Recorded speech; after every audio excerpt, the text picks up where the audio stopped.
This is Steve Saturno, the home inspector. How's it going? Steve Saturno, and I just finished my report, so I'm going to go over the deficient items and some of the marginal I'll items. just look at you. It's weird to look at you through this. Through that? Okay. Okay. Not everything I have in here that I'm going to go over is, not everything that I'm going to go over now is going to be in the report. So there are going to be other things, smaller stuff. But here is the major stuff. Okay, starting with the exterior, I suggest removing the dead tree on the south side of the house. I'm not sure exactly whose property that's on, but it's obviously dead and it's within reaching distance of the roof or deck. Okay. So, get that taken care of. It's an easy tree to fall. So, next up is the exterior finish. Exterior is in pretty good conditions. There's a couple areas that just need to be restained. The chimney chase needs to be restained. And there's a couple small areas where the waterproofing is exposed and there's no siding. We can take a look at one of those areas right now. One of them is an upper area on the south side that you won't be able to see through video. And this area, it's called a rake wall. It's a wall between two roofs, and it's just the exposed kind of bitchethane or whatever waterproofing they use. It's kind of hard to see with that sun's kind of glaring in there. Yeah. The video, but anyways, yeah, just take my word for it. Okay. And there's another area, a high area on the high south side. It's a gable end, and same thing. So it just needs siding? It just needs siding, plywood, something over it to protect the waterproofing from sun damage and eventually failure. There is a couple pieces of the soffit decking that's cracked or damaged. So this is called a soffit. It's underneath the eave, and it just covers up the framing and protects animals and birds from getting in there. Mm-hmm. And on the east side,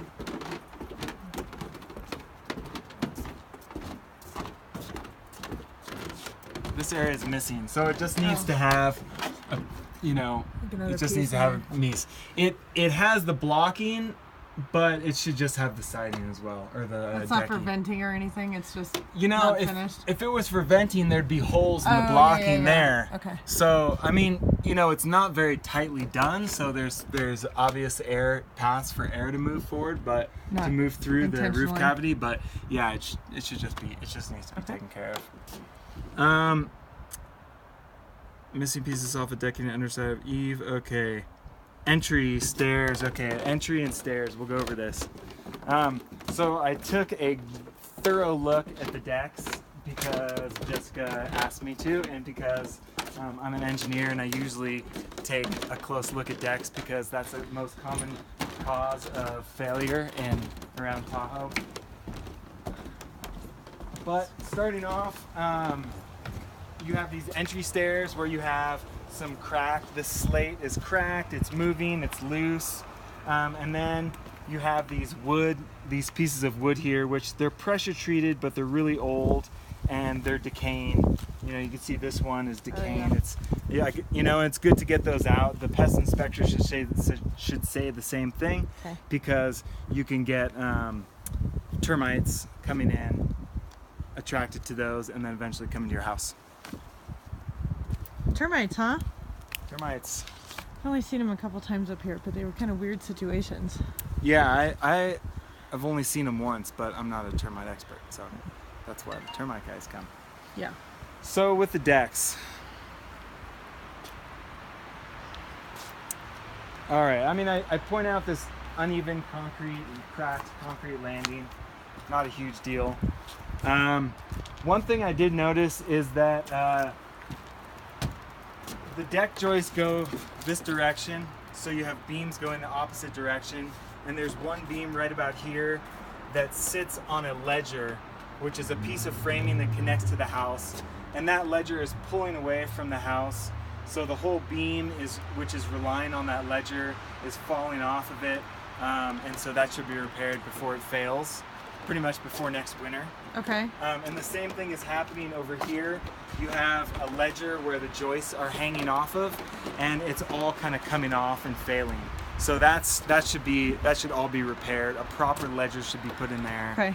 or hangers or something that holds up the deck a lot better. How involved is that repair? Is that expensive? Is it like any thoughts on what that sort of? It doesn't have to be super expensive. It Okay. really involves shoring up, which means just supporting the deck joist, and then removing the existing ledger, putting in a new one. Okay. You know, I think that's one way of doing it. If you ask 5 contractors, they'll tell you 5 different ways. Yeah. And so that's why it's good to get a couple different estimates and Okay. opinions, I've got a because those pretty good pricings guy. will be different on each way. Okay. Other things, there's a lot of wood to earth contact of the posts, the vertical posts.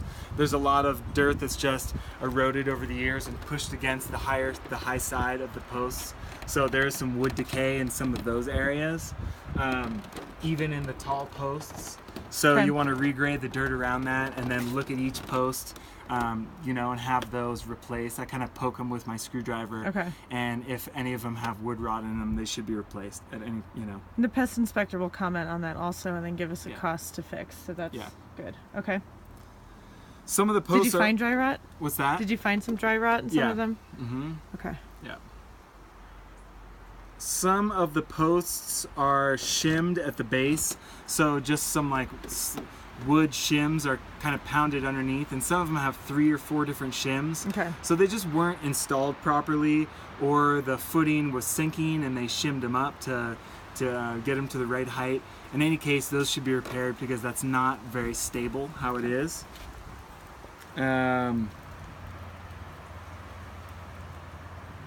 And then there was some erosion around some of the deck footings. So, it's on a slope here, and as water comes through, it erodes, and the underside of those footings, the low side, starts getting eroded, and over time, those will start sliding downhill and Okay. fail.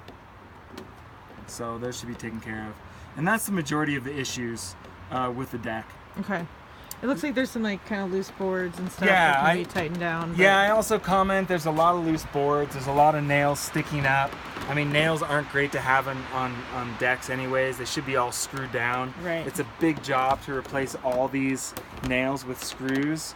But if you want to redo the deck right, or even take the decking and flip it over, which sometimes people do, and then you have a nice flat decking surface, that might not be a bad thing to do to preserve the deck for another 10 years or so. And then replace the nails with screws while you're at it. Yeah, Yeah. exactly. It's a big job. Yeah, Okay. it's a lot of deck area. Okay. But it's a really nice area to hang out with in the summer. sure. So it's worth it. Okay.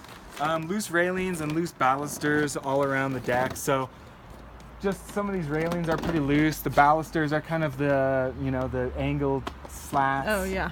And some of those are loose and falling off, so those should be just repaired. Probably a contractor should take a look at those because they're not really installed very well. Okay. So they need to have additional framing in them so Okay. that they won't loosen up over time. And if you just tighten them now, they'll just loosen up the next winter. Okay. Every year. So the roof is in pretty good condition. There's just a couple areas. It looks like it's pretty new. I would even contact Placer County and see when, just kind of see when all the permits are, what all the permits are that have been pulled for the Yeah. house. It's always a good idea. I bet the roof replacement is in there so you can see what age the roof is, Okay. but 10 years old is just a number I'll throw out as how long I might think how old it is. Okay. There's some areas at the eaves, which the eaves are kind of the low areas, where you'll see things like this, where you see torn shingles. Uh-huh. It's not a huge deal, but it's also pretty easy to replace those. Okay. That happens because of ice dams. Snow refreezes at the eaves, and then they just rip out over time. Yeah. That's likely to happen the past couple years, especially this year since we had so much snow. A lot more of that's happened on the opposite side, the south side Okay. of the house. So they just have to replace some shingles and those A couple spots? shingles at the first course, Okay. That's pretty much it. Everything else was done right. The flashing, you got perimeter flashing around the whole house. you know, which is this metal drip edge. Mm-hmm. And the chimneys look fine, so Okay. nothing to worry about there. All right. What's next? Utilities. So gas, you have a gas meter on the south side of the house, and it's underneath the eaves, which you're going to get a lot of snow shed from the eaves, and there's no small shed roof over the gas meter. So you really want to install that. It's not a huge deal, but I would really get that because, you know, things happen. There was a house that blew up in Serene Lakes this year because of broken gas lines. So it is a real issue and something that I would recommend. Electrical. The main panel is on the front of the house. It looks pretty good. There was one breaker that was double tapped, meaning 2 wires connected to one breaker, which means there's 2 circuits running to one breaker, and those should just be separated on 2 different breakers. Pretty easy fix. Okay. The sub panel, there's a small sub panel underneath the deck, and it's mostly to where a hot tub I think was, also to the water heater. Okay, they talked about that before. Yeah, it's also to the water heater, where the water heater is in the crawl space, electric water heater. And I opened it up, and it was one of the last things I saw when I was doing the crawl space. I noticed that there was 1 wire loose in there, and I didn't have the right tools, so I was going to go back and get my tools. I closed it. The panel door hit that wire that was exposed and caused a spark. So that whole panel might be charged. Oh. And so that's pretty dangerous right now. I would say that you should get someone, an electrician, to turn off the power to that and check that out, making sure that that's turned off right now. I didn't go back and touch it because I was afraid the whole panel would be electrified, and I could possibly get shocked from touching even the door to it. Is that unsafe to have that like that right Yes. now? Okay. Yes. So does the pest inspector go over by an electrical panel? He might pass by it. You definitely want to notify him of that. Okay. Yeah. Okay. And it's best to just have contact an electrician or someone who can just turn on, maybe just turn off the power. Maybe there's a breaker I didn't notice. I didn't go back to the main panel, but that runs power. That's like the main power that feeds all the power to that sub panel. Like Okay. a large breaker that feeds all the power to that panel. Okay. That you could just turn off. Okay. So, okay. The water heater looked good. It's an electric water heater. It's in the crawl space. The furnace looked pretty good. It ran fine. There was corrosion in the furnace burner compartment, which means there was probably a leaky condensate drain line. Okay. Easy fix. Okay, now in the crawl space, there was a lot of areas that I couldn't get to just because of so much of the ducting. But there's a handful of issues in there. Some of the vans connected. Oh, there was one. So there's this area kind of, over here in this suite where it's post and beam, meaning it's just kind of supported. There's no perimeter foundation around this area.